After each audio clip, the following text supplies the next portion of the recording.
antara teori kemudian secara paradigmatik itu tentu akan berkonsekuensi kepada pilihan apa metode yang harus digunakan, kemudian juga data-data yang perlu saudara kumpulkan. Itu saya kira kan sangat penting gitu ya, karena di S3 tentu saudara tentu sudah paham betul tuntutannya adalah tentu saudara nanti harus menawarkan satu yang baru ya, ada novelty yang dituntutkan oleh uh, institusi untuk bisa saudara tunaikan gitu ya, sehingga kemudian saudara memang apa layak begitu ya, pantas untuk bisa sampai menyandang gelar itu. Nah, oleh karena itulah maka saya pesankan betul gitu ya, sebagai orang yang tidak menekuni bidang administrasi publik gitu ya, saudara harus betul-betul apa eh, selalu betul mengingat gitu ya, untuk meletakkan masing-masing eh, lensa secara paradigmatik itu dengan secara konsisten, dengan sangat konsisten, konsekuen gitu ya. Karena ketika kita gagal di dalam menjaga itu, saya kira apa arah kita untuk bisa menemukan novelty itu menjadi relatif akan terganggu gitu ya. Nah, saya ingin ambil contoh begini gitu ya. Ada pertanyaan-pertanyaan yang terkadang terkadang sederhana gitu ya sebetulnya, tapi itu terkadang kemudian tidak bisa dijawab dengan benar gitu. Ya, misalkan ketika saudara memutuskan kelak untuk membuat disertasi gitu. Saya ingat Prof. Mokhtar Masud misalkan, saya pernah mengikuti sidang terbukanya, dan kemudian uh, dengan sederhana beliau mempertanyakan gitu, kenapa saudara menggunakan kuantitatif, kenapa saudara menggunakan kualitatif misalkan. Ini kan pertanyaan yang sangat sangat sederhana gitu, ya kan, tapi apakah saudara sudah siap dengan jawaban itu misalkan. Nah, saya ingin tahu misalkan dari yang hadir ini gitu, eh saya tahu Mbak apa Bu saya, Bu dan Pak saja, saya ambil yang yang netral saja.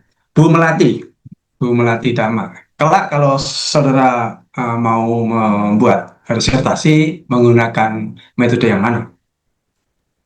Rencana saya menggunakan pendekatan kualitatif, Pak. Kualitatif. Hmm. Kenapa memilih itu? Eh, karena saya ingin mengkaji suatu fenomena itu secara dalam dan saya berangkat dari fenomena, bukan dari teori seperti itu. Dan juga Nah, jujur saya tidak terlihat. menguasai apa namanya metode kuantitatif. Ya, Iya. ya.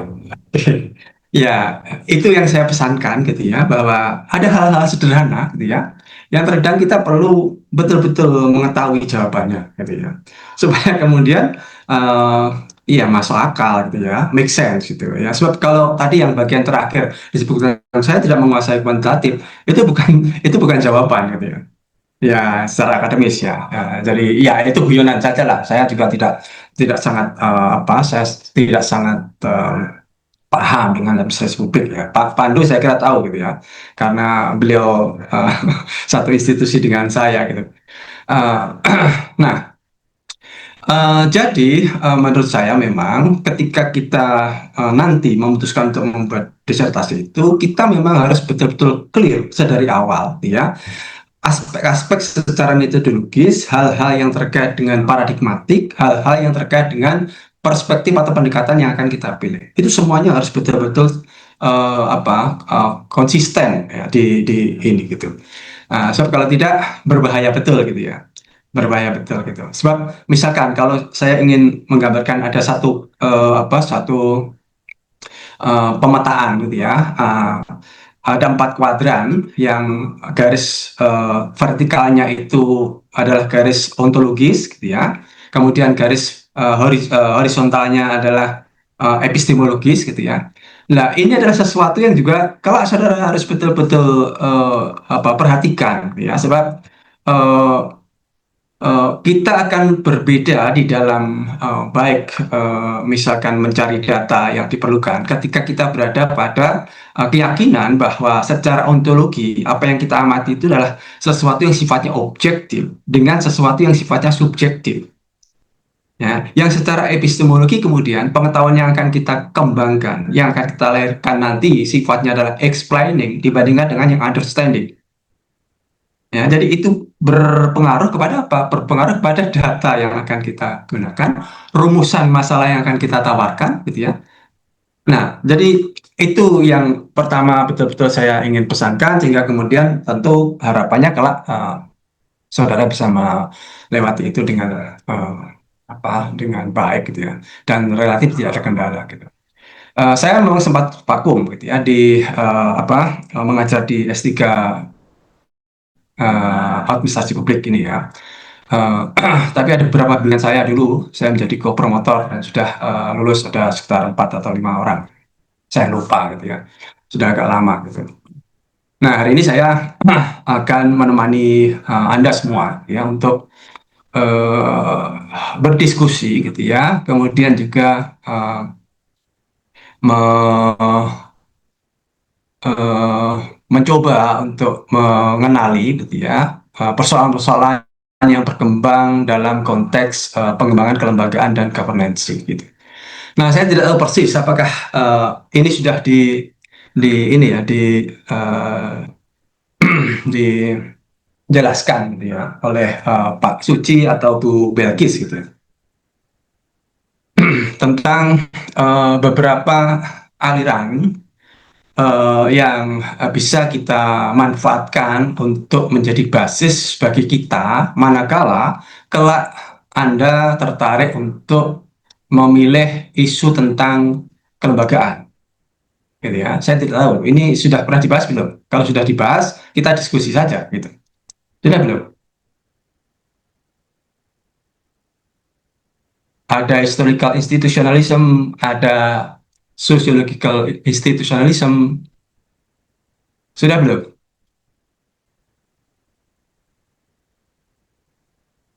Halo,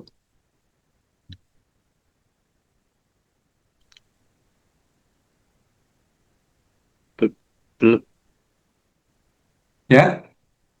belum Kalau sepertinya, Pak. secara paradigma sudah dijelaskan, Pak. Oh, Perkembangan paradigma. sejarahnya juga sudah dari sejarah perkembangan itu juga sudah sempat dijelaskan. Namun mungkin ada bisa nanti kami mendapat pencerahan dari Bapak mungkin lebih Nah, lanjut. maksud saya, yang dimaksud tadi itu misalkan apa? Yang mana?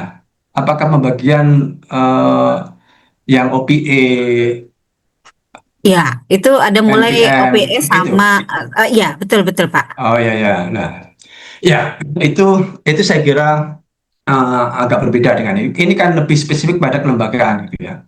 Kalau yang itu yang OPA, kemudian juga New Public Administration, kemudian New Public Management, lantas juga New Public Service, itu kan konteksnya secara umum ya, administrasi publik secara umum, gitu ya. Nah, saya akan mengajak Anda untuk mengenali gitu ya. Bagi yang sudah tahu ini ya sekedar refreshing saja, gitu ya.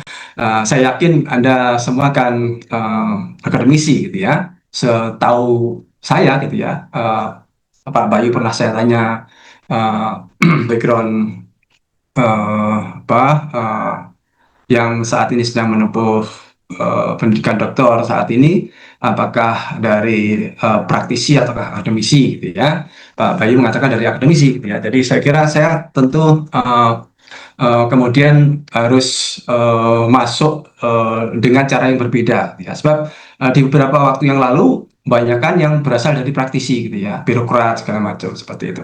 Nah, kalau dengan akademisi kan lebih mudah, gitu ya, lebih lebih lebih cepat untuk bisa kita uh, saling berbagi, gitu ya. Terus terang, saya pun juga mengharapkan ada insight dari Anda yang ada di sini, gitu ya, sehingga saya pun juga nantinya akan semakin paham, gitu ya, dengan uh, seluk beluk tentang new public public administration ini, gitu. Nah, mari kita berangkat dari beberapa bukti secara empiris gitu ya. Eh, ada satu bukti empiris ya di mana eh, beberapa negara yang tertarik untuk mengadopsi gitu ya, misalkan NPM ya, misalkan yang lain-lain gitu ya. Termasuk nanti kemudian adalah tentu ketika kita bicara secara khusus tentang kelembagaan dan kita bicara tentang beberapa pendekatan yang bisa kita gunakan ya. Tapi saya berangkat dari ketika ada negara-negara yang mengadopsi New Public Management misalkan seperti yang dilakukan dari Inggris maupun Selandia Baru gitu ya. Maka ternyata hasilnya adalah ada peningkatan efisiensi fiskal, ada perampingan birokrasi, ada hal-hal yang sifatnya positif, sekalipun kemudian tentu ada hal-hal yang sifatnya negatif, gitu ya. Nah, pada titik ini kemudian yang juga masih perlu saya ingatkan adalah bahwa kita perlu bedakan, gitu ya. Dan kelak saudara tentu ketika sudah sampai kepada tahap di mana saudara harus menjadi pengampu di mata kuliah S3 ya, dan kemudian memberikan materi kepada mahasiswa Anda ya. Maka di titik ini saya perlu ingatkan juga bahwa cara kita melihat persoalan dari kacamata akademisi harus benar-benar dibedakan dengan ketika kita menjadi praktisi, gitu ya. Kapan kita menjadi praktisi? Ketika misalkan saudara menjadi tenaga ahli. Ketika saudara menjadi tenaga ahli, maka saudara tidak menjadi akademisi. Menjadi akademisi itu artinya kita harus betul-betul paham di dalam mengamati persoalan dari berbagai macam sudut pandang. Nah, kalau kita tadi bicara tentang NPM itu kan salah satu sudut pandang saja. Salah satu pendekatan, salah satu paradigmatik yang diperuntukkan kepada apa yang sedang kita amati. Ya.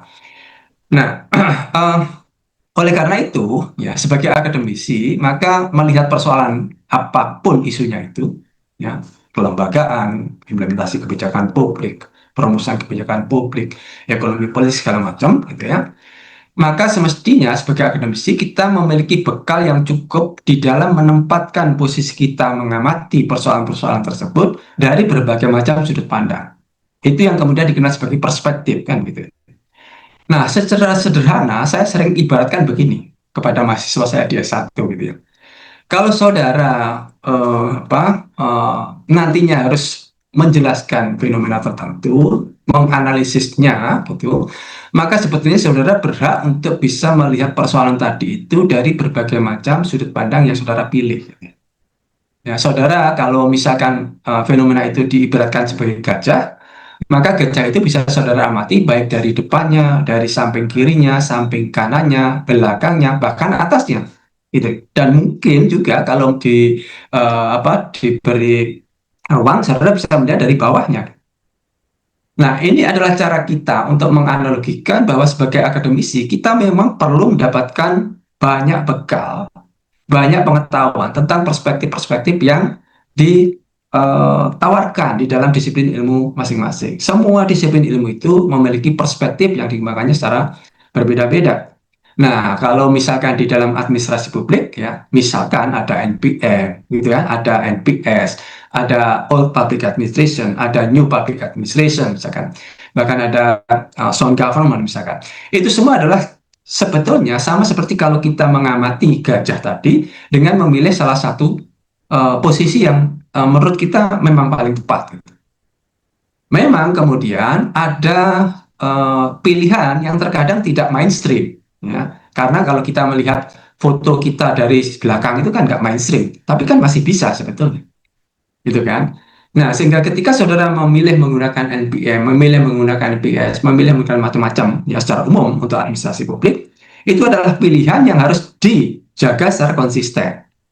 Dan saudara tidak perlu kemudian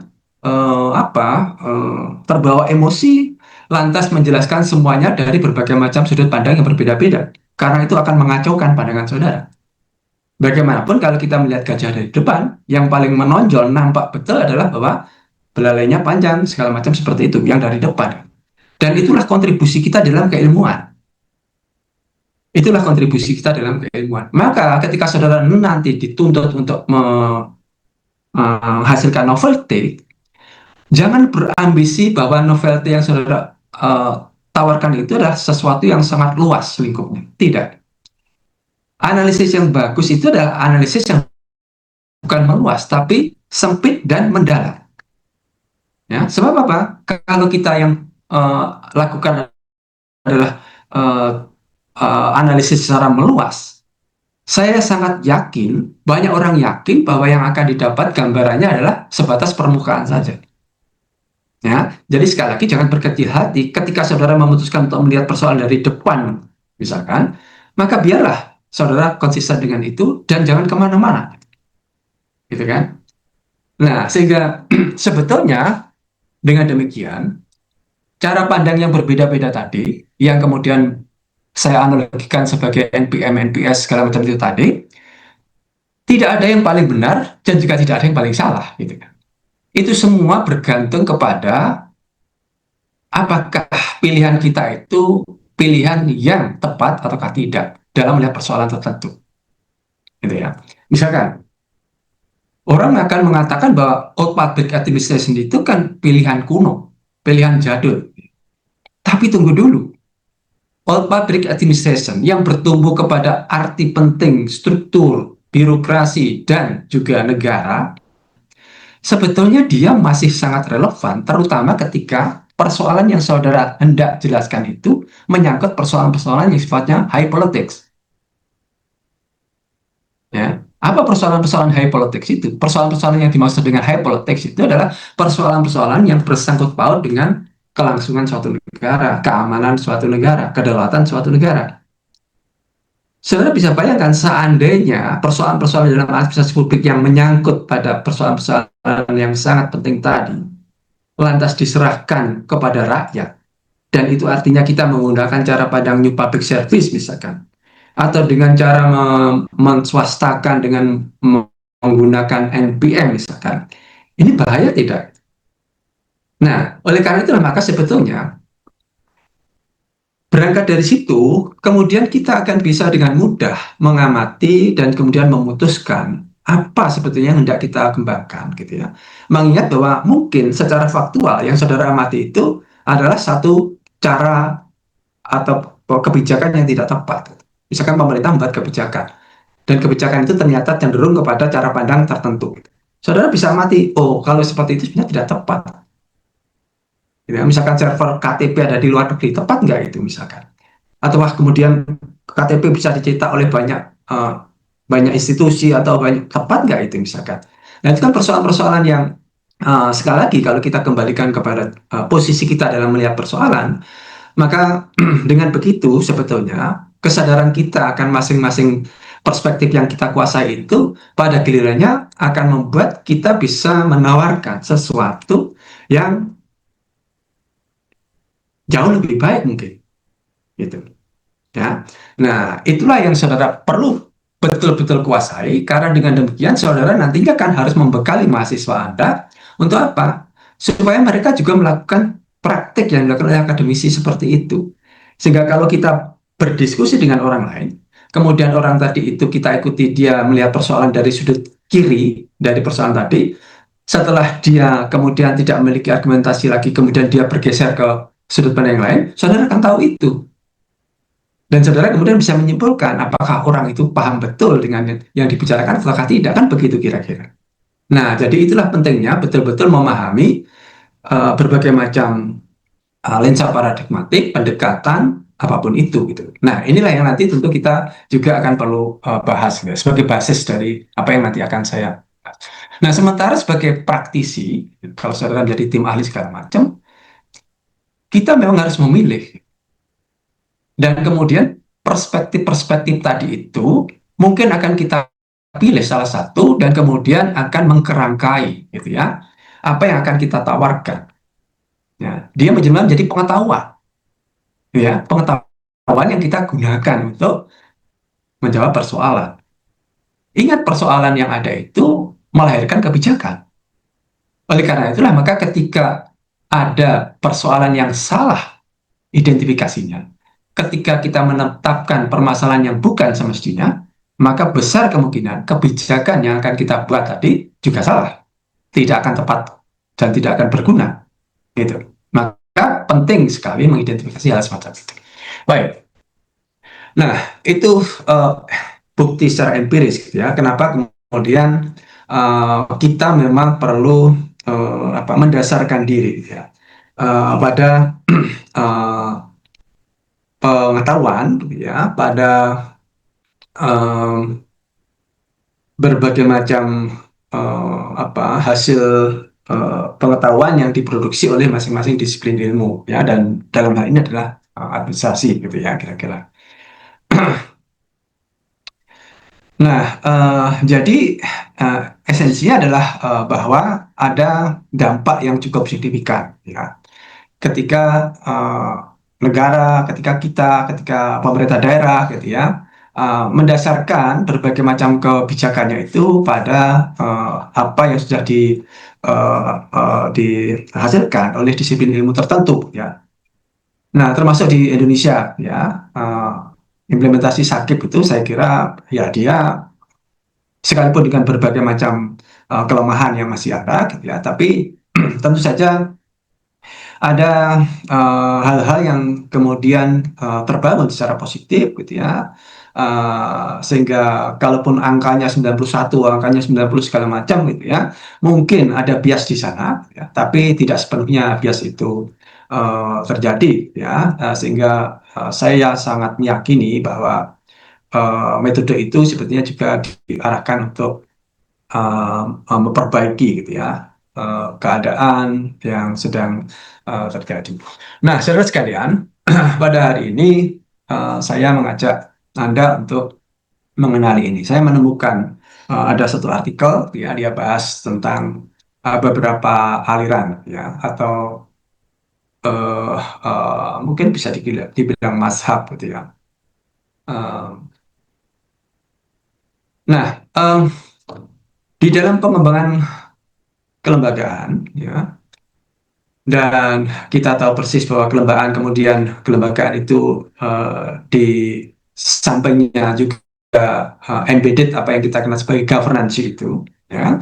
Tentu Pak Suci sudah membahas itu, Bu Belkis kemudian juga tentu menyinggungnya, ya, bahwa sebetulnya antara institusi atau kelembagaan dengan governance itu kan apa ya, ibaratnya itu seperti uh, dua sisi pada satu keping uang yang sama, ya. Dia saling melekat, ya, tapi sebetulnya dia relatif berbeda, ya. Itu kan, itulah kalau kita bicara tentang kelembagaan dengan governance, gitu ya. Saya tidak mau mengulang itu, ya. Pasti Pak Suci sudah ini, kalau diulang lagi tentu menghabiskan waktu, gitu ya. Dan ini sebetulnya, ya, kalau di disiplin ilmu saya juga mengampu mata kuliah institusi dan rezim internasional. Mirip seperti itu, ya. Karena rezim itu sebetulnya adalah sekumpulan dari nilai-nilai, peraturan, gitu kan, kemudian juga norma-norma, gitu. Sementara institusi itu lebih mengarah pada hal yang sifatnya struktural, ya. Nah, jadi saya kira itu irisannya cukup kuat, gitu ya. Hanya saja kemudian level yang dibahas memang pada level yang berbeda, ya. Di disiplin ilmu saya kecenderungannya lebih kepada regional dan internasional. Nah, yang pertama di dalam kelembagaan, maka kita mengenal adanya historical institutionalism, gitu ya. Nah, ini sebetulnya secara sederhana bisa digambarkan sebagai apa? Bahwa perkembangan institusi publik, gitu ya, dan juga tata kelolanya, gitu ya, atau governansinya itu kemudian sangat memperhatikan, gitu ya, aspek sejarah, keputusan yang sudah berlangsung di masa lalu, juga dia cenderung mengalami proses yang sangat panjang. Maka ketika saudara menemukan ada perubahan atau upgrading satu institusi, tapi dia dilakukan dengan cepat, gitu, ya, maka sebetulnya dia tidak bisa atau kurang tepat kalau dilihat dari cara pandang ini, historical institutionalism ini, ya. karena dia sifatnya lebih cenderung evolutif, tidak revolusioner, ya, tidak seperti itu. Nah, sehingga ketika kita memutuskan untuk melihat kelembagaan itu dengan cara pandang historical institutionalism, maka tentu saja eh, ini kita lihat sebagai satu proses yang panjang, ya, proses historis yang kemudian dia memiliki akibat, gitu ya, terhadap terbentuknya kelembagaan tersebut, gitu ya, setelah mendapatkan sentuhan semacam itu. Nah, pendekatan ini tentu saja kemudian bisa kita gunakan untuk bisa memahami kenapa ada satu institusi yang berkembang dengan cara-cara tertentu, dan bisa juga kemudian yang sebaliknya, gitu ya. Karena bisa jadi sebetulnya ada persoalan-persoalan yang membuat institusi itu memang tidak cukup tidak cukup leluasa, ya, untuk bisa mengembangkan dirinya. Artinya ada persoalan-persoalan di masa lalu yang membuat upaya mereka-mereka yang berusaha untuk mengembangkannya itu menjadi terganjal, kira-kira seperti itu. Beberapa konsep kunci yang saya kira perlu diperhatikan ketika kita menggunakan pendekatan ini. Yang pertama adalah keberadaan path dependence, gitu ya, atau ketergantungan jalur.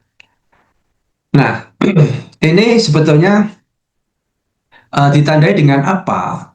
Bahwa satu keputusan yang diambil pada masa awal itu pada dasarnya pasti akan menentukan bagaimana perkembangan institusi yang dimaksud tadi ke depan, gitu ya.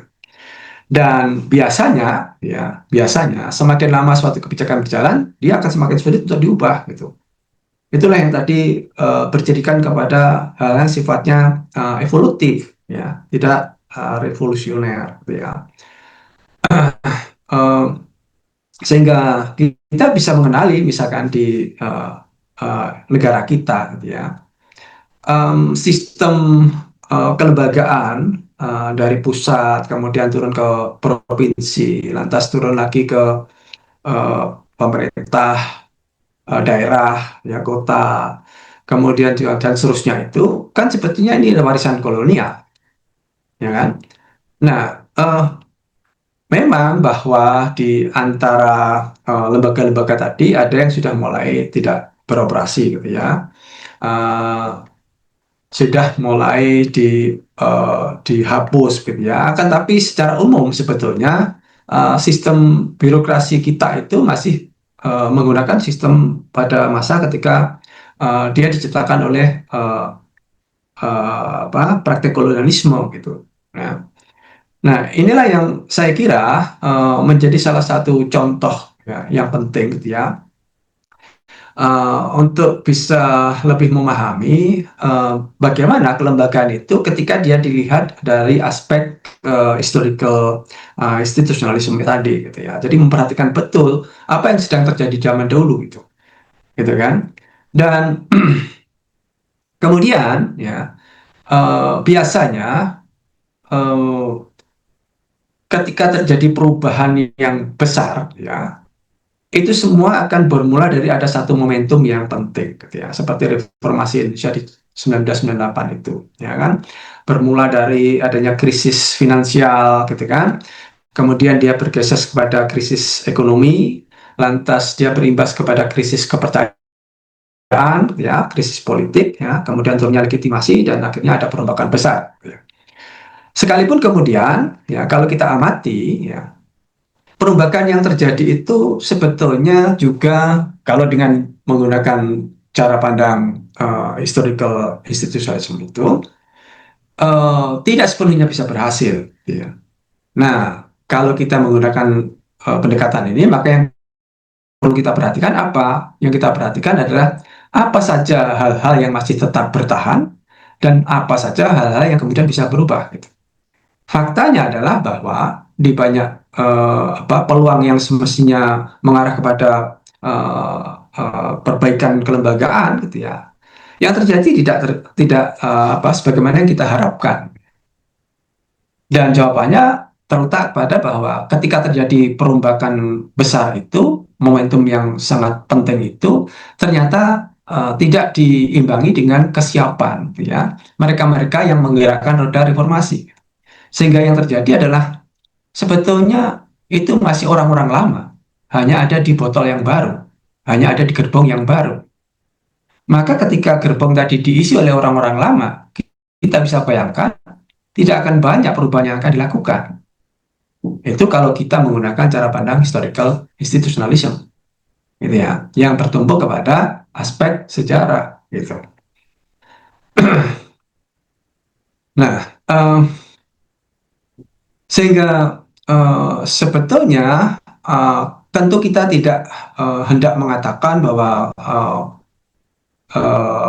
dari kacamata historical institutionalisme tidak ada perubahan yang terjadi, ya tentu tidak tepat juga ya, sebab otonomi daerah itu salah satunya adalah dia lahir karena reformasi, gitu kan, dengan Undang-Undang Nomor 22 tahun 99 misalkan. Lantas juga ada penguatan desentralisasi melalui Undang-Undang Nomor 32 tahun 2004 misalkan. Nah, itu adalah buah yang saya kira menjadi hasil positif dari reformasi itu. Akan tetapi kalau kita menggunakan historical institutionalism itu, maka kita juga akan temukan ya bahwa ada persoalan-persoalan yang sebetulnya tidak cukup signifikan perubahannya, gitu ya. Misalkan sekalipun sudah ada desentralisasi, faktanya gitu ya, pemerintah daerah itu masih banyak bergantung pada pusat, misalkan. Ya, saudara bisa periksa itu, gitu kan? Atau sekalipun sudah ada delegasi kewenangan, tapi faktanya pemerintah daerah masih relatif lemah, misalkan. Ya, secara kelembagaan masih relatif lemah, misalkan. Dan praktik-praktik masa lalu masih tetap dilakukan, misalkan. Sehingga red tape, misalkan. Apa red tape itu? Ya, patologi yang banyak dialami ya, diidap oleh birokrat kita itu ternyata juga masih belum sepenuhnya hilang, gitu ya. Bahkan sampai saat ini saya melihat masih cukup kuat, gitu ya. Bahwa orientasi pelayanannya juga masih seperti zaman masa Orde Baru misalkan. Itu kan yang terjadi, gitu ya. Nah, hal semacam itu akan bisa kita temukan ketika kita menggunakan atau membaca situasinya dengan pendekatan historical institutionalism, gitu ya. Nah, lantas juga ada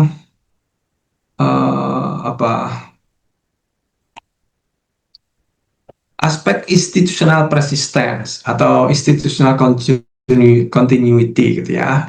Ini bicara tentang bahwa institusi yang berlangsung itu memang cenderung bisa bertahan lama, sekalipun dia tidak efisien, gitu. Ya, karena evolutif tadi itu, karena memang tidak terjadi perombakan secara besar-besaran dan dalam waktu yang sangat cepat, gitu. Maka aspek ini menjadi salah satu penanda ya, ketika saudara menggunakan cara pandang historical institutional itu, maka saudara akan temukan ini, ya. Atau saudara berangkat dari fakta bahwa kalau yang terjadi adalah hal semacam ini, maka besar kemungkinan saudara akan lebih tepat kalau melihat persoalan tadi dengan cara-cara historical institutionalism, gitu ya. Dan mengapa itu terjadi? Karena memang ternyata kalau kita periksa ada norma, ada kebiasaan, ada kepentingan yang sudah mengakar, ya.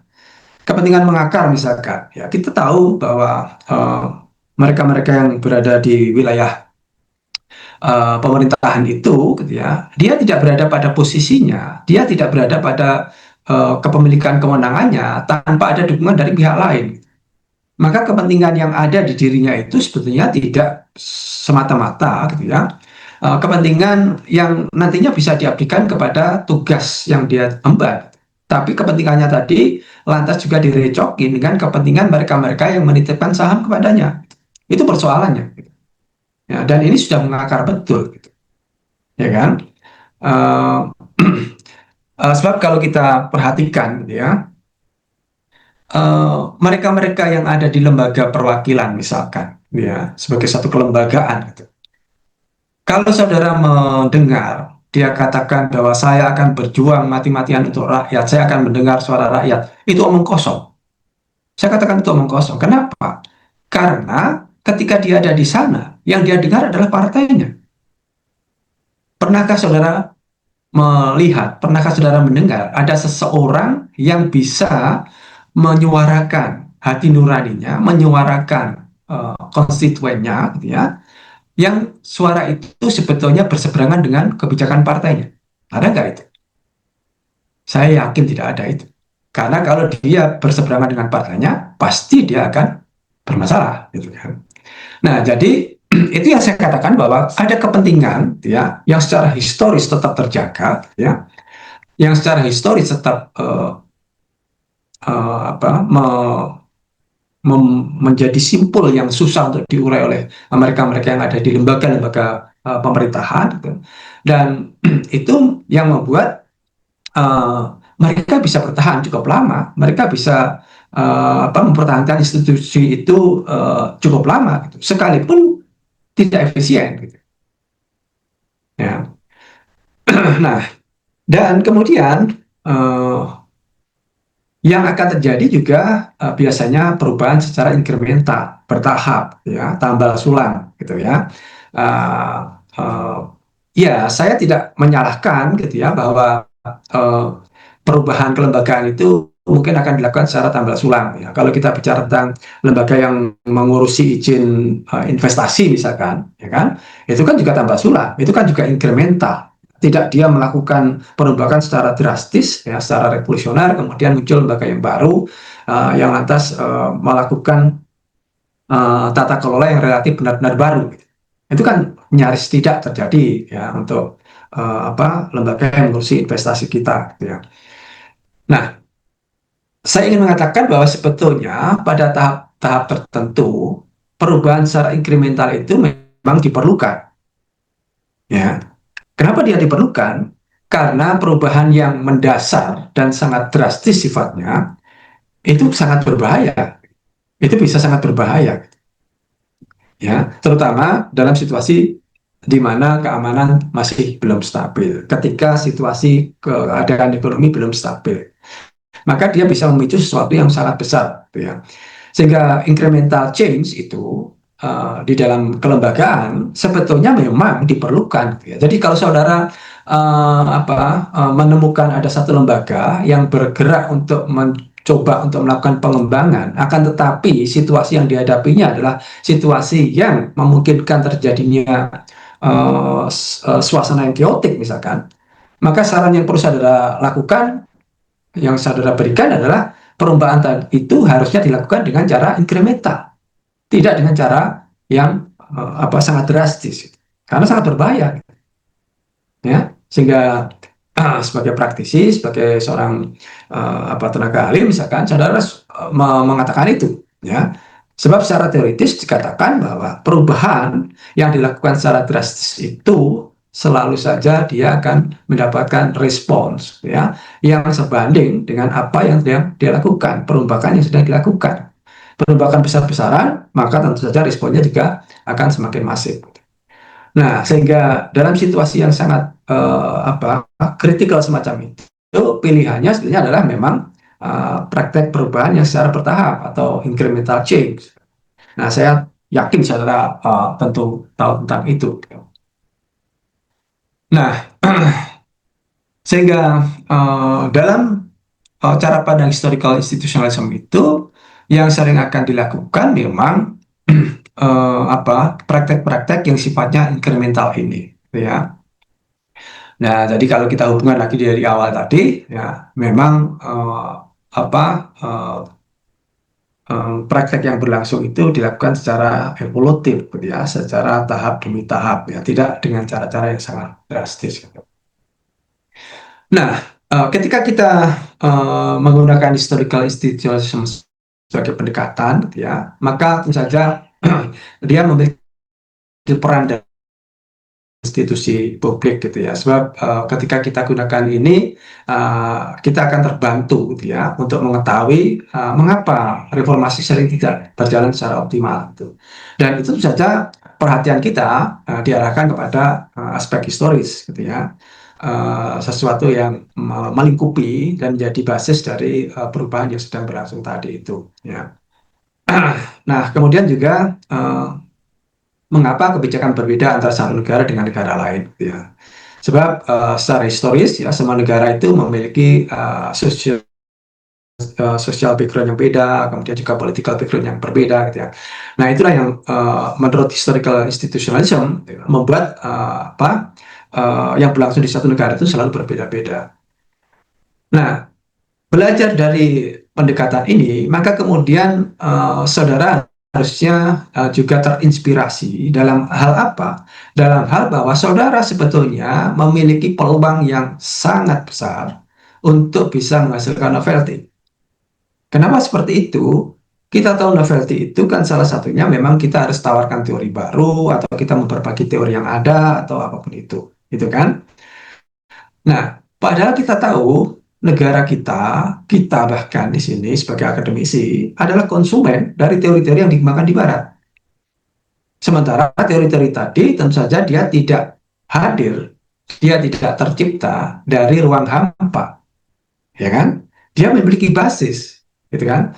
Sementara kita tahu basis terciptanya teori tadi, ya, latar belakang sosial berbeda, situasi ekonomi berbeda, segala macam berbeda. Itulah ketika dia diterapkan di negara kita yang notabene berbeda, maka di situ pasti akan terjadi perbedaan-perbedaan. Dan itulah titik di mana kita, ya, lantas bisa menemukan berbagai macam persoalan yang bisa kita tawarkan sebagai sesuatu yang bisa dikategorikan sebagai inovatif, gitu. Ya, jadi membanjirnya teori-teori yang dikembangkan Barat itu, misalkan negara-negara maju itu, satu sisi dia merugikan, di sisi lain bagi akademisi itu menguntungkan, gitu ya. Karena saudara akan mendapatkan sangat banyak, gitu ya, bahan-bahan yang bisa saudara rakit sedemikian rupa sehingga menjadi disertasi, dan disertasi itu nantinya akan menjadi sumbangsi saudara kepada dunia pendidikan, ya, dunia akademis, gitu ya. Nah, itu berita baiknya, ya, sehingga saya kira saudara tidak perlu khawatir, ya, kira-kira untuk bisa lulus dengan relatif cepat, ya, karena ya ada cukup banyak pilihan, ya, yang bisa saudara nanti tetapkan untuk dikembangkan lebih lanjut. Nah, yang berikutnya adalah pentingnya konteks lokal, gitu ya.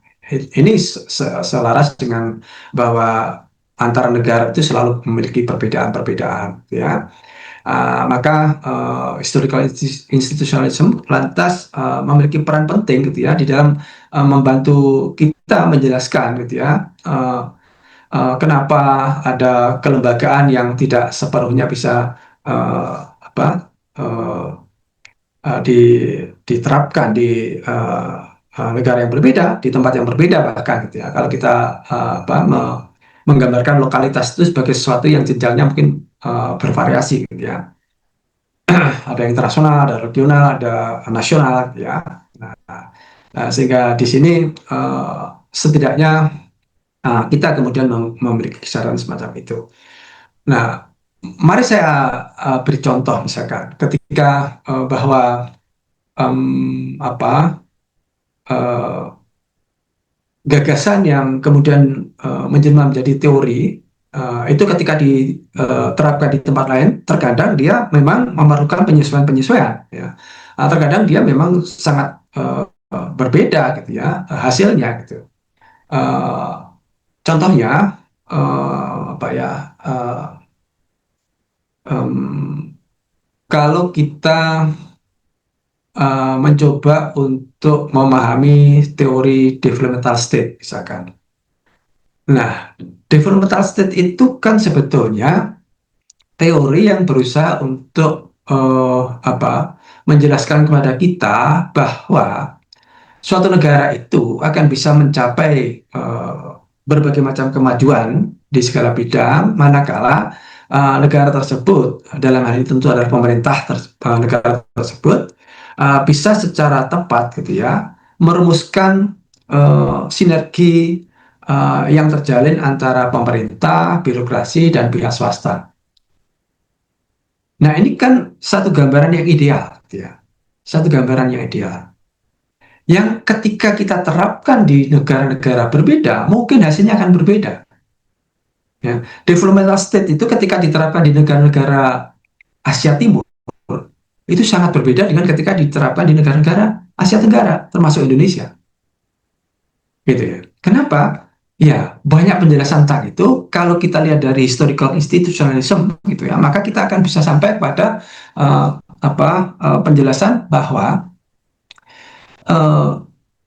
background sosial, background macam-macam yang ada di negara-negara Asia Tenggara termasuk Indonesia itu ternyata berbeda dengan yang ada di Asia Timur. Misalkan Taiwan, ya, misalkan Jepang, misalkan Korea Selatan. Nah, jadi sama-sama formula tentang developmental state, gitu ya. Tapi ketika dia terapkan menjadi berbeda. Nah, kenapa seperti itu? Ya itu tadi. Ya, saya kira perbedaan agama, perbedaan negara, kemudian dia juga akan membawa kepada berbagai macam perbedaan-perbedaan yang yang terjadi, gitu ya. Nah, kalau kita bicara tentang salah satu aspek saja, misalkan birokrasi di Indonesia, kita tahu persis bahwa birokrasi itu adalah sekelompok orang yang berada pada posisinya dalam waktu yang sangat lama. Ya, dan ini bedanya dengan jabatan politisi, gitu ya, yang basisnya adalah politisi, gitu ya, yang jabatannya adalah politis, gitu ya. Menteri itu politis atau birokrat? Menteri itu apa? Politis atau birokrat? Politis, Pak. Politis, Pak. Politis, oke. Iya. Nah, ya, jadi ketika kita kembalikan kepada developmental state tadi itu, di negara Indonesia itu misalkan birokratnya ternyata tidak bisa steril dari kepentingan-kepentingan politis. Disinilah letak kekacauan awal. Kenapa teori yang sangat baik tadi itu ternyata tidak bisa diterapkan di sini. Saudara pernah dengar nggak kira-kira bahwa seorang dirjen misalkan itu, dia hanya akan bisa di posisinya, dia akan hanya bisa bertahan kalau dia dekat dengan, nah itulah, ya kan? Nah, jadi rasanya di jenjang yang strategis ya di birokrat kita itu kemudian merit system itu nggak jalan, ya kan? Yang terjadi adalah cara rekrutmen yang tidak sesuai dengan yang semestinya. Itu persoalan-persoalan dari sekian banyak yang ada, hanya satu persoalan saja. Dan ini kalau kita mau letakkan pada level yang lebih rendah, kita akan temukan banyak juga. Jadi saudara sekali lagi tidak perlu gelisah dengan apa persoalan yang akan saya. Banyak sekali gitu ya. Karena kalau kita sudah memiliki insight yang cukup gitu ya, maka kemudian kita bisa menurunkannya pada level sebagaimana yang kita kehendaki gitu kan. Kita bisa melakukan komparasi segala macam itu. Dan kita memiliki bahan yang sangat luas gitu. Amat sangat luas gitu saya kira ya. Nah, sehingga nantinya saya kira yang paling penting adalah sejauh mana sebetulnya saudara bisa mengidentifikasi persoalan itu secara cermat. Itu yang saya kira nanti akan membedakan antara satu dengan yang lain gitu. Ya. Nah, pesan saya adalah bahwa identifikasilah persoalan-persoalan itu secara sangat cermat gitu ya. Jangan terjebak pada persoalan-persoalan yang gemanya sangat luas gitu ya. Tapi justru cobalah untuk melihat persoalan-persoalan yang sederhana karena yang sederhana itu seringkali diabaikan orang, ya. Dan ingat bahwa persoalan yang saudara perlu temukan itu tidaklah selalu yang bersifat negatif, ya. Permasalahan penelitian itu tidak selalu negatif, gitu, kan? Kita juga bisa saja menemukan sesuatu yang positif dari permasalahan itu. Ya. Misalkan sejauh ini ADD tidak bermasalah semua, maka kalau saudara temukan ada satu daerah yang ADD-nya bagus, dia menjadi best practice, loh. Dia temuan penelitian yang luar biasa, gitu. Apalagi kalau saudara bisa temukan kenapa dia bisa bagus itu, sehingga akan muncul teori baru. Setidaknya akan muncul konsep baru, atau setidaknya ada perbaikan teori. Nah, itu yang saya maksud, ya. Sehingga um, ya, sekali lagi memang kita seringkali agak keliru, gitu ya, bahwa persoalan penelitian itu, permasalahan itu harus selalu negatif, gitu ya. Tidak juga, gitu ya. Ataupun juga persoalan itu harus sudah sangat apa, viral misalkan kalau zaman sekarang, gitu ya. Eh, Mohon maaf, saya generasi jadul, gitu ya. Jadi saya tidak familiar dengan istilah-istilah, ya. Yang saya tahu ya viral itu misalkan. Ya, tidak harus seperti itu, gitu ya. Baik. Nah, bagaimana dengan kontribusinya terhadap governance atau tata kelola? Maka setidaknya pendekatan ini akan memberikan pemahaman kepada kita bahwa sebetulnya tata kelola pun sebetulnya dia proses historis, gitu ya. Ya, bukan sesuatu yang instan, tidak bersifat given, gitu. Ya, tapi dia sebetulnya adalah sesuatu yang terbentuk, ya, secara bertahap, gitu. Dan kalau diurai sebetulnya bisa jadi lantas kita akan temukan, gitu ya, sesuatu yang menurut kita menjadi akar persoalan yang terjadi, ya, akan menjadi sesuatu yang selama ini dianggap orang sebagai sesuatu yang, ya, kita kan sudah terbiasa, ya, untuk membenarkan yang biasa, gitu kan, tapi kita tidak terbiasa untuk membiasakan yang benar. Ya, jadi sesuatu yang berlangsung terus-menerus itu lantas selalu kita cenderung benarkan, gitu ya. Jadi hanya sekedar membenarkan yang biasa kita lakukan, tapi tidak membiasakan yang benar. Nah, itu yang ya menjadi bagian dari sifat manusiawi kita lah, kira-kira seperti itu. Yang berikutnya, sebetulnya aktor dan institusi itu saling membentuk, gitu ya. Nanti sebetulnya kalau kita uh, perhatikan, aspek ini juga dijelaskan di dalam pendekatan new institutionalism, gitu ya. Tapi yang ingin saya katakan di sini adalah bahwa uh, aktor yang dalam ini adalah pemerintah, masyarakat, sektor swasta, ya, itu sebetulnya saling pengaruh mempengaruhi. Ada interplay yang sangat intens, gitu ya, dengan institusi yang melingkupinya, dengan lembaga yang menaunginya, atau dengan lembaga di mana dia berada. Nah, dan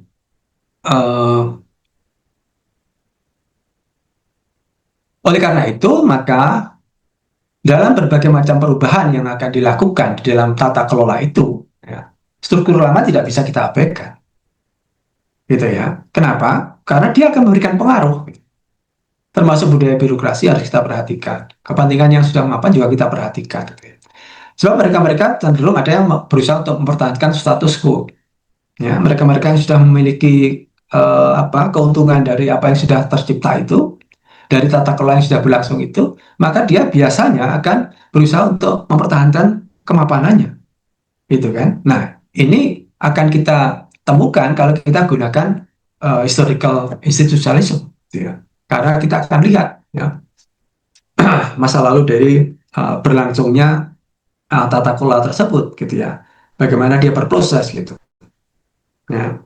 Dan di birokrasi kita banyak sekali, Pak, gitu kan, banyak sekali, Bu, ya, hal-hal yang semacam itu. Orang-orang yang sudah terlanjur diuntungkan, maka dia enggan untuk mengubah tata kelola itu. Dan itu kita bisa detek sekian lama ke belakang, gitu ya. Dan kita tidak bisa lihat itu hanya pada saat ini, gitu kan.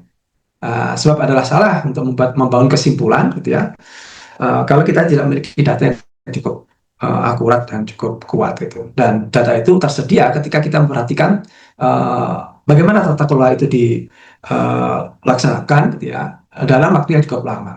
Gitu. Maka historical institutionalism jadi penting, gitu kira-kira. Ya, dia bisa menjadi pilihan gitu, untuk hal-hal yang terkait dengan semacam itu.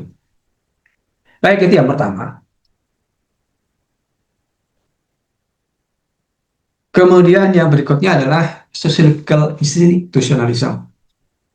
Ini sebetulnya kalau dari uh, diksinya gitu ya, maka kita bisa tebak bahwa ada persoalan-persoalan institusionalisme, ada persoalan-persoalan kelembagaan yang terkait dengan aspek sosiologis gitu kan.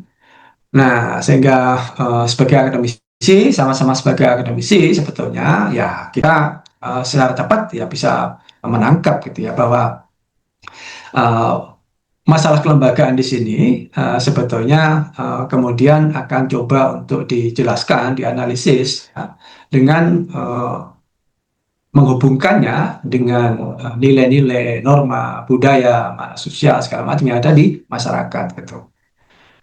Nah, seberapa kuat sebetulnya aspek ini mewarnai kelembagaan gitu ya. Nah, saya kira memang uh, di negara-negara tertentu, termasuk Indonesia, aspek ini sangat kuat, gitu ya. Sekali lagi, kemudian, ya, mungkin dia berbeda ketika digunakan untuk memotret fenomena yang ada di negara lain, ya.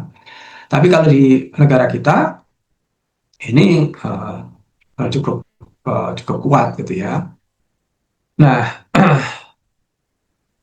pendekatan ini tentu saja kemudian bisa kita kenali dari konsep dasar yang terdapat pada pendekatan ini, ya.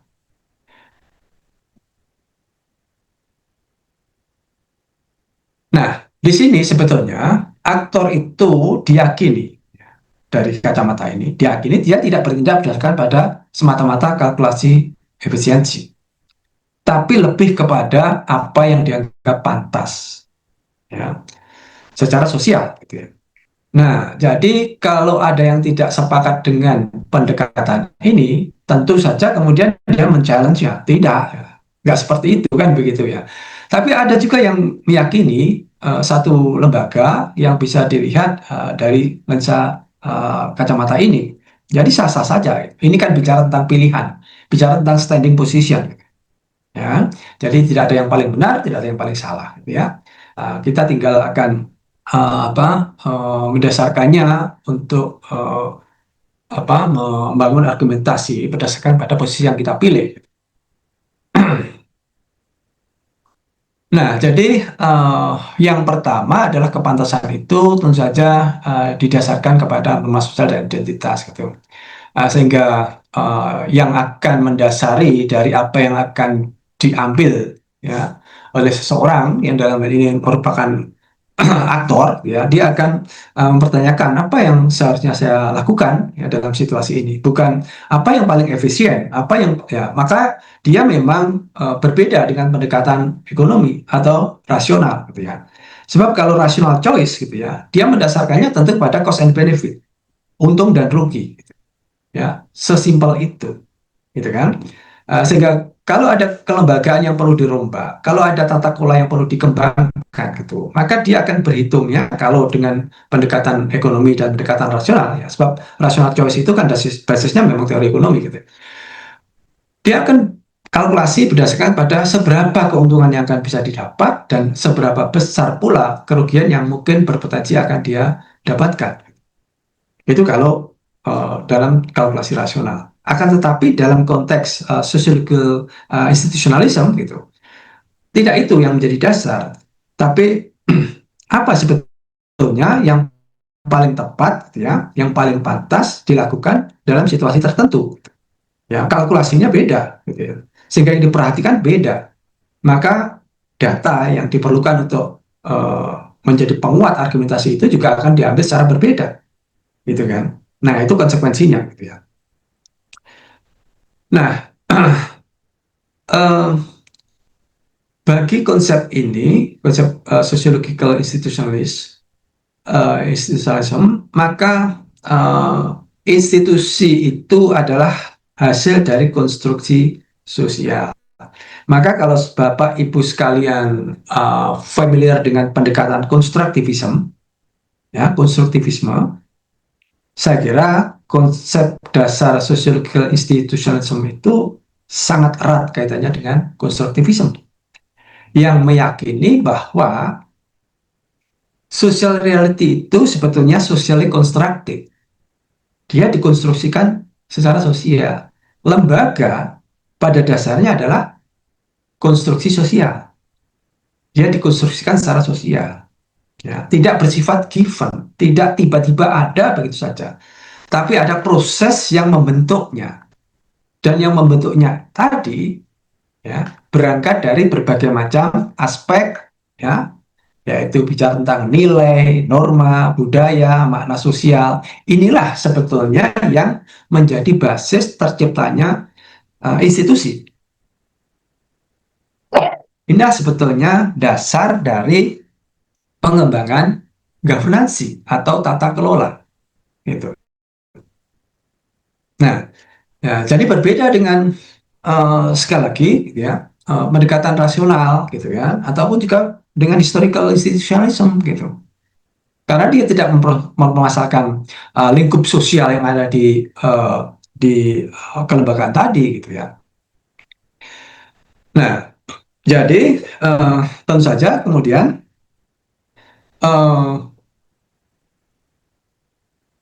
satu lembaga itu sebetulnya dia akan sangat bergantung kepada apa? Tergantung kepada bagaimana norma-norma yang tumbuh dan berkembang di mana lembaga tersebut ada, nilai-nilai masyarakatnya, segala macam yang terkait dengan hal-hal yang sifatnya ideasional, ya, tidak terkait dengan hal-hal yang sifatnya apa istilahnya real atau material, tapi lebih kepada ideasional, ya, bukan hal yang sifatnya material. Ya, kalau material itu ya seperti itu tadi, ya. Kalau kita bicara tentang rational choice, ya, maka kalkulasi untung rugi itu kan bisa dihitung, ya kan? Dia kan bisa dihitung. Tingkat kerugian, keuntungannya itu kan bisa dihitung. Itu material. Tapi kalau kita bicara tentang aspek sosiologis yang terkait dengan moral, terkait dengan norma, terkait dengan ini kan tidak bisa dihitung, gitu kan? Dan oleh karena itulah maka dia yang nantinya akan membuat bagaimana sebetulnya satu lembaga atau satu governance atau tata kelola itu tercipta. Nah, kalaupun kemudian terjadi kemiripan, keyakinan dari sociological institutionalisme adalah itu terjadi karena adanya aspek coercive, aspek normatif, aspek mimetik, gitu ya. Artinya apa? Itu terjadi ketika ada tekanan, ya, dari ketentuan-ketentuan pemerintah. Ya, jadi bukan karena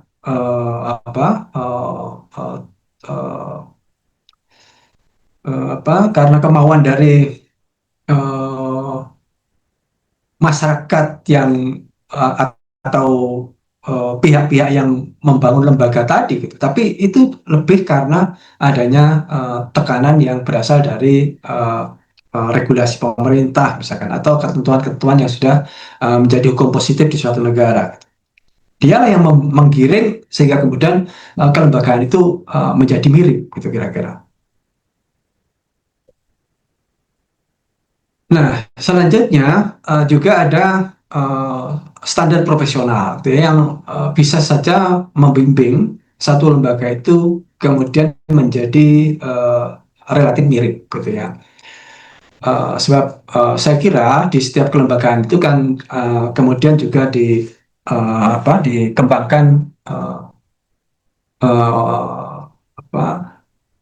ukuran-ukuran secara normatif, gitu ya, dan itu saya kira terjadi di semua lembaga, gitu ya, termasuk upaya untuk meniru institusi lain, gitu ya, yang dianggap sukses, gitu ya. Itu pun kemudian berkonsekuensi kepada bahwa satu lembaga itu bisa jadi kemudian menjadi mirip gitu ya, karena keputusan semacam itu. Itu kalau kita bicara tentang keseragaman institusi gitu ya. Nah, dari aspek legitimasinya, kemudian sebetulnya institusi ini bertahan bukan karena semata-mata efektif gitu ya, tapi karena secara sosial dia dianggap legitimate, ya, dia dianggap sah, gitu. Maka dia akan bertahan. Ya. Sekali lagi bukan karena dia dianggap efektif. Kalau efektif maka kalkulasinya adalah kalkulasi yang sifatnya berbasis kepada rational choice tadi itu, ya, kalkulasi secara untung rugi. Tapi ini lebih karena dia dianggap sah ketika dia bisa diterima secara sosial, dia legitimate secara sosial, gitu. Nah, sehingga kemudian legitimasi lantas tentu menjadi aspek yang jauh lebih penting daripada efisiensi.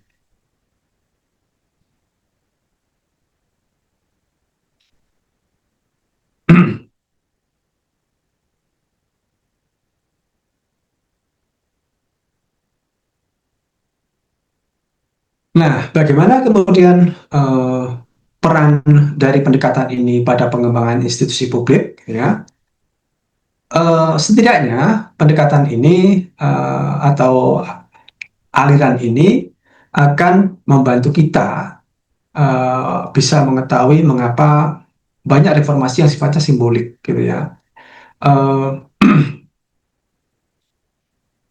uh, itu terjadi ketika kebijakan untuk melakukan modernisasi pada lembaga kita itu atau lembaga yang ada itu uh, bukan berbasiskan pada kebutuhan real, gitu ya, bukan karena masyarakat itu memerlukannya, tapi justru karena adanya tekanan dari luar, gitu ya. Sehingga uh, kalau konsep lembaga kita dan juga tata kelola pemerintahan kita itu mengarah pada good governance itu tidak didasarkan kepada kebutuhan real kita, maka sebetulnya ya pelaksananya tentu saja tidak bersifat substantif. Dia akan cenderung pada pelaksanaan yang sifatnya prosedural. Ya. Padahal kita tahu bahwa kelembagaan yang baik, tata kelola yang baik itu adalah ketika kita terapkan itu secara substantif, gitu. Maka ketika good governance, ya, sebagai satu konsep kelembagaan itu kita terima sebagai satu bentuk quote unquote keterpaksaan, hanya sekedar mengakomodir tuntutan dari masyarakat internasional, gitu. Ya, kan UNDP misalkan, ya, dia menetapkan, gitu kan, bahkan kemudian negara donor saat ini dia menetapkan, gitu, Anda akan mendapatkan bantuan dari negara saya kalau pemerintah saudara sudah menerapkan good governance. Ini kan tekanan, ini bukan karena kebutuhan. Padahal basis semestinya adalah kebutuhan, bukan tekanan. Nah, sementara sekali lagi kalau basisnya adalah hanya sekedar tekanan, dia laksanakan itu pada tataran prosedural saja, ya kan? Diciptakan ini itu segala macam, ya, dibuat ini itu segala macam, tapi secara substantif sebetulnya dia nggak jalan, gitu. Ya, nah ini tentu saudara bisa temukan sebetulnya, ya kan? Saudara bisa temukan, gitu, bahwa ada pengembangan kelembagaan yang basisnya ternyata bukan karena kebutuhan, tapi lebih karena dia mau memenuhi, gitu ya, prasyarat-prasyarat yang diminta oleh pihak luar, gitu. Ya seperti good governance ini misalnya.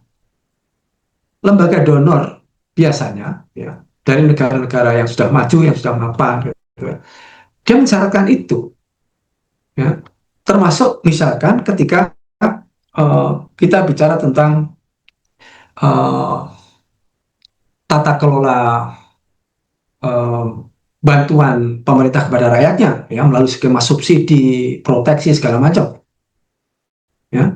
Kalau itu semuanya tidak didasarkan pada kebutuhan, gitu ya, tidak didasarkan kepada uh, apa yang memang diinginkan oleh masyarakat, gitu ya, maka sebetulnya itu juga sia-sia, gitu. Itu keyakinan kita dengan menggunakan cara pandang sociological institutionalism, gitu ya, tidak menggunakan cara pandang yang lain, gitu ya. Sebab kalau dengan menggunakan cara pandang yang lain, kita mungkin memiliki simpulan yang akan berbeda. Gitu. Nah, kemudian pendekatan ini juga akan menyadarkan kita bahwa sedemikian pentingnya budaya dan nilai lokal itu sebetulnya. Ya. Institusi publik itu ya, diyakini tentu akan jauh lebih efektif jika dia selaras dengan nilai-nilai yang ada di masyarakat. Itu pasti gitu. Ya, jadi sekali lagi bahwa kalau nilai-nilai yang dikembangkan dalam institusi itu ternyata berseberangan dengan kita, maka ya itulah yang akan terjadi. Banyak permasalahan.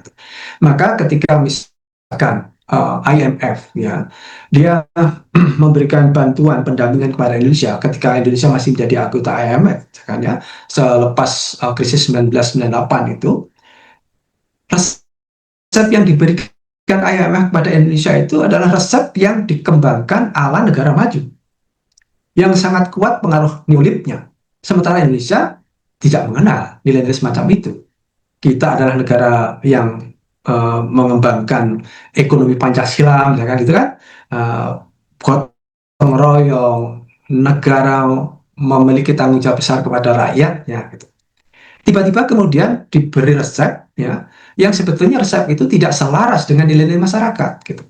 Ya, sehingga kemudian IMF masuk dan mengharuskan Indonesia untuk memangkas subsidi, menghapus proteksi, lantas juga melakukan deregulasi, membuka pasar, membatasi peran pemerintah. Ini semua adalah sesuatu yang tidak selaras dengan nilai masyarakat kita, gitu kan? Bayangkan Indonesia yang rakyatnya masih dalam status kemampuan ekonomi yang seperti itu, tiba-tiba kehilangan subsidi.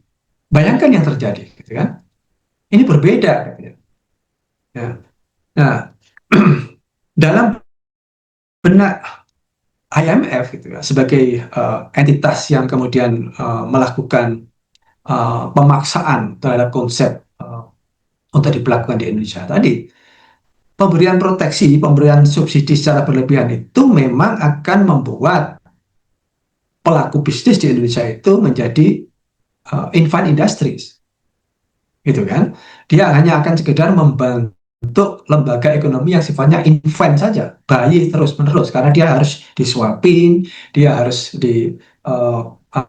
diperhatikan sampai sangat detail, ya, sehingga dia tidak akan pernah siap untuk bersaing dengan pemain luar, gitu kan kira-kira. Tapi nilai-nilai kita memang sedari awal ya belum beranjak dari situasi yang seperti itu kan. Maka ya mau tidak mau ya nilai-nilai yang tidak selaras tadi itu kalau dipaksakan jatuhnya tentu saja justru akan membuat lembaga yang dibentuk tadi itu tidak menjelma menjadi lembaga yang memiliki kemampuan untuk menguatkan berbagai macam tujuan yang tidak dicapai, tapi justru melemahkan. Itu persoalannya. Nah, jadi budaya dan nilai lokal itu menjadi penting ya untuk selalu diperhatikan. Kalau kita dari melihat dengan cara pendekatan ini. Nah, kemudian yang berikutnya adalah adanya peran norma profesional, ya. Nah, saya kira ini sesuatu yang pasti akan dikembangkan, gitu ya, di banyak organisasi, gitu ya. Nah, bagaimana dengan kontribusinya terhadap tata kelola atau governance, gitu ya? Maka pendekatan ini atau perspektif ini, ya, mengajarkan kepada kita, meyakinkan kepada kita bahwa governance itu, tata kelola itu pada dasarnya adalah praktik sosial, gitu ya. Sehingga kita tidak hanya sekedar bicara tentang struktur formal, tapi kita juga lebih dalam lagi masuk kepada bagaimana interaksi sosial dan apa makna di balik itu, gitu ya. Jadi yang persoalan yang saya kira tidak hanya sebatas kepada tata kelola yang sifatnya formal semata, gitu ya. Tapi lebih dalam lagi dia berusaha untuk melihat persoalan tadi secara lebih detail, gitu ya. Kemudian juga mengingatkan kepada kita akan pentingnya legitimasi dalam kebijakan, ya. Apa sih legitimasi itu? Legitimasi itu sebetulnya adalah penerimaan masyarakat terhadap apa yang dilakukan oleh mereka-mereka yang memiliki kewenangan, kan begitu kira-kira. Nah, maka kalau legitimasi itu runtuh, gitu, maka sebetulnya lembaga sebaik apapun itu, dia juga nggak akan bisa berjalan, ya. Jangankan kok pada level yang lebih rendah, gitu ya. Pada level nasional pun, ketika legitimasi itu tidak ada lagi, maka sebetulnya ya ancaman yang sangat besar ya terhadap pemerintah gitu. Nah, maka di sini legitimasi yang sumbernya sebetulnya adalah masyarakat, ya kan? Sumbernya adalah uh, situasi sosiologis itu menjadi sedemikian penting. Nah, berikutnya adalah difusi kebijakan global. Ya, banyak negara yang mengadopsi kebijakan karena tekanan, ya, dan bukan karena kebutuhan lokal. Ini sesuatu yang perlu betul-betul kita perhatikan. Kalau kita hendak mengembangkan lembaga, kalau kita hendak menguatkan tata kelola, maka penting ya untuk selalu melihat kebutuhan lokal, ya, bukan hanya sekedar tekanan dari global, ya, di berbagai macam aspek, di berbagai macam isu. Nah, ini keyakinan dari sociological institutionalism, gitu. Dan kalau kita mau bandingkan, maka inilah yang uh, bisa kita lihat gitu ya, perbedaan antara historical institutionalism dengan sociological institutionalism. Nah, sekarang saya tidak akan banyak bicara apa dalam aspek definisi, kemudian juga pengertian-pengertian segala macam gitu ya, karena saya kira itu sudah selesai di Anda, bukan bukan menjadi hal penting untuk kita jadikan sebagai bahan diskusi gitu ya. Yang bagi saya penting adalah bagaimana membangun logika yang tepat gitu ya. Dari posisi yang saudara pilih, dari perspektif yang saudara tetapkan gitu ya. Sehingga kemudian tentu saja uh, yang perlu kita inginkan untuk bisa didapatkan adalah bahwa kita bisa membangun argumentasi ya, dalam berbagai macam isu apapun itu ya, secara lebih konsisten ya. Konsisten karena apa? Karena kita sudah memilih pendekatan, karena kita sudah memilih cara pandang gitu ya kira-kira. Nah, itu yang pertama. Silahkan, mungkin ada yang mau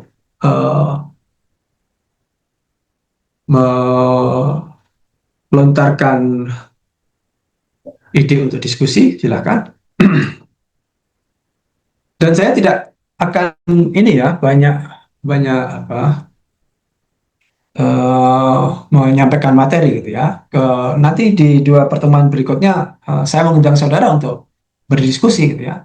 Saya ingin mendengar bagaimana saudara menyampaikan gagasan yang terkait dengan kelembagaan dan governance ini gitu ya. Saya hanya ingin mendengar dan kemudian mungkin saya akan berikan komentar itu ya di dua pertemuan setelah ini gitu. Saya hanya mendapatkan 3 kali tatap muka gitu ya, dan tentu saya tidak hanya akan menggunakannya sekedar ceramah yang mungkin membuat saudara nanti akan bosan gitu ya. Jadi saya akan memberikan ruang yang cukup bagi kalian untuk berdiskusi gitu ya. Itu yang paling penting. Maka sebetulnya saya tidak suka dengan daring sebetulnya gitu ya. Saya lebih suka kalau luring gitu ya. Karena dengan begitu kita bisa langsung interaksi gitu ya. Uh, Lebih mudah bagi saya ya, mungkin karena saya generasi jadul lah. Saya kira itu, silakan. Mungkin ada yang mau didiskusikan. Gitu. Izin Pak, Ya, silakan Bu Melati. sedikit menambahkan aja berdasarkan apa yang saya amati Pak. Jadi kalau kita berbicara tentang masalah kenapa banyak kebijakan itu tidak berjalan dengan baik, kenapa banyak kebijakan itu yang gagal, Salah satu fenomena yang saya lihat itu Pak, bukan karena tidak sesuai dengan kebutuhan. Saat ini, apalagi kalau kita bicara teknologi, itu menjadi kebutuhan dasar. Karena segala sesuatunya kita butuhkan cepat. Demikian juga dengan pelayanan pemerintah. Tapi seringkali penerapan teknologi itu bukan kebutuhan sehingga dia tidak berhasil, tapi karena ketidaksiapan dari kapasitas pelaksananya, sumber dayanya. Jadi contoh kasus saya melihat di Kabupaten Kutai Kartanegara ketika ada tugas saya mengambil tentang mau cari data di DLHK Kukar, Pak. Kebetulan saya berencana untuk melakukan penelitian tentang masalah bank sampah di Kukar, di Kabupaten Kutai Kartanegara. Ketika saya mencoba mencari data melalui webnya, ternyata nggak ada poin di situ untuk bisa kita menyampaikan apa yang kita mau, data apa yang kita perlukan. Tapi faktanya itu tidak direspon. Tidak direspon begitu saya telusuri. Ternyata web itu hanya sekedar web. Mereka tidak mengolah web itu. Mereka bahkan tidak paham siapa yang mengolah web itu, asalkan laporannya mereka punya web, itu saja cukup. Seperti itu. Jadi teknologi yang diterapkan sebagai bagian dari reformasi pelayanan di dinas-dinas yang dimiliki oleh pemerintah ini, faktanya hanya sekedar laporan di atas kertas bahwa mereka sudah berbasis teknologi. Tapi karena ketidaksiapan dari pelaksananya, kapasitas SDM-nya, dan bahkan karena hanya merasa bahwa ini tuntutan dari pemerintah pusat, mereka hanya membuat itu ada, tapi tidak digunakan secara faktanya di dalam dunia kerja untuk instansi itu. Seperti itu Pak tanggapan dari saya. Terima kasih. Ya, yang perlu saya ingatkan ya dalam melihat persoalan tadi ya, menurut saya ya adalah tentu kita harus betul-betul cermat ya di dalam memeriksa melihat gitu ya, situasi yang berkembang di situ. Karena sebetulnya persoalan yang apa yang atau permasalahan yang muncul itu tidak hanya sebatas itu kan, tidak hanya semata-mata misalkan dari kesiapan pelaksana, gitu kan tidak seperti itu saja gitu. Kita juga perlu periksa gitu ya. Kalau dalam ini saya kaitkan dengan kelembagaan. Tadi Anda bicara tentang kebijakan gitu ya. Saya kaitkan dengan kelembagaan karena saya mengampu kelembagaan gitu dan tata kelola gitu. Maka kita perlu kalau kita mau kembalikan menggunakan cara pandang dua aspek yang sudah saya sampaikan tadi itu ya, historical institutionalism atau yang terakhir adalah sociological institutionalism.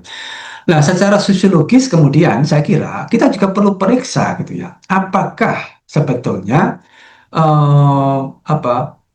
perkembangan yang seharusnya bisa diciptakan itu memang betul-betul sudah disepakati oleh rakyat atau tidak.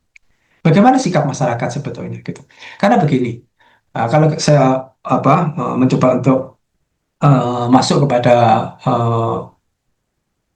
gambaran yang tadi disampaikan gitu.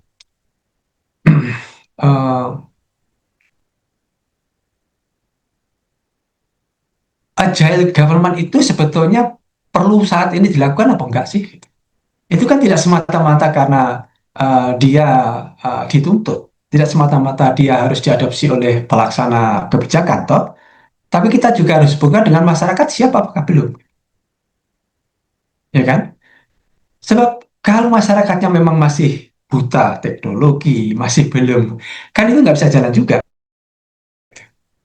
Yang ingin saya sampaikan adalah bahwa kita melihat persoalan itu secara utuh, baru kemudian kita perlu pastikan gitu. Kita mau melihatnya dari sudut pandang mana, gitu kan? Dan standing position kita, sudut pandang yang kita pilih tadi itu, lantas akan memiliki konsekuensi pada apa? Pada hal-hal yang perlu kita perhatikan. Gitu. Ya, sebab yang disampaikan oleh Bu Melati tadi itu sebetulnya kan bisa dilihat dari berbagai macam sudut pandang, toh, gitu kan? Nah, jadi kita bisa saja sebetulnya nanti mengatakan bahwa ini yang salah, ini yang tidak siap gitu. Tapi dari sudut pandang yang lain, bukan itu yang tidak siap, gitu kan kira-kira. Maka bagi saya perlu jelas dulu, Anda lihat persoalan itu dari sudut pandang mana, gitu. Gitu ya. Dari sudut pandang yang mana, gitu.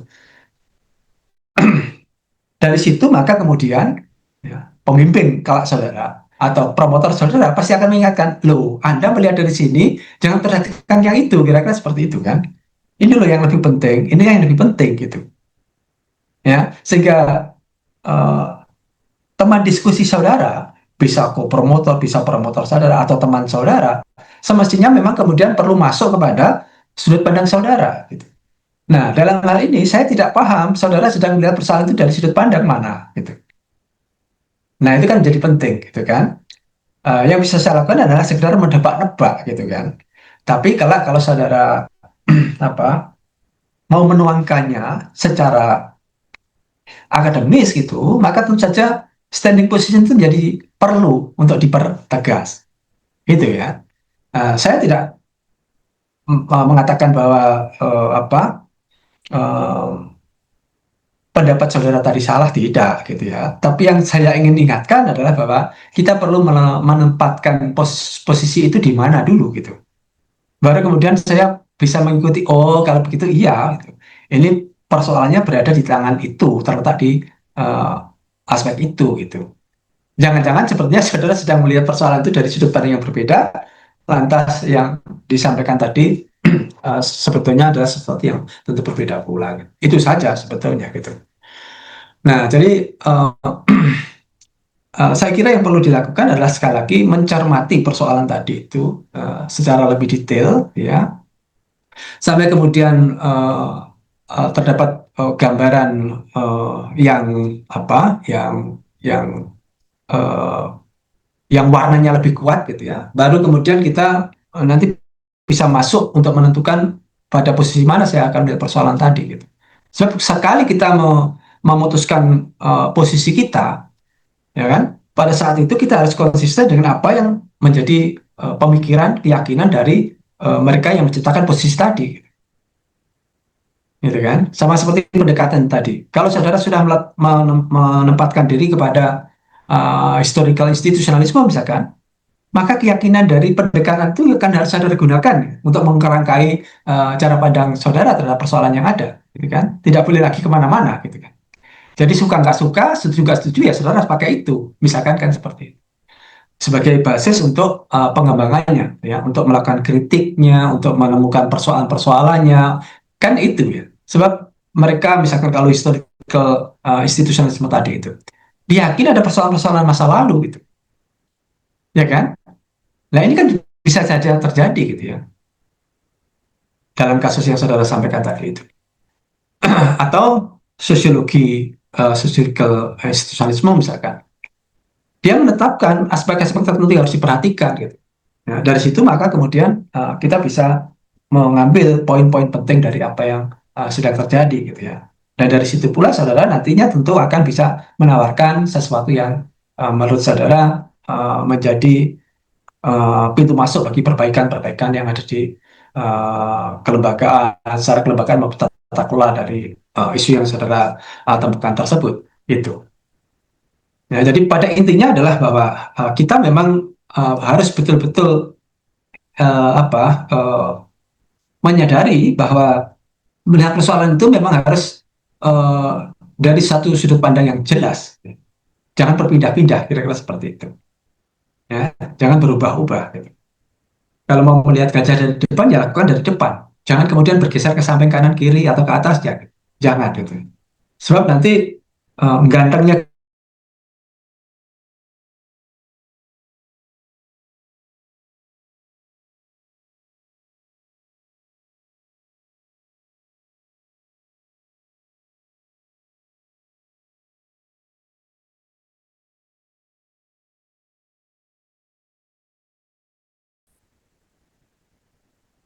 Barangkali ada yang lain, silakan.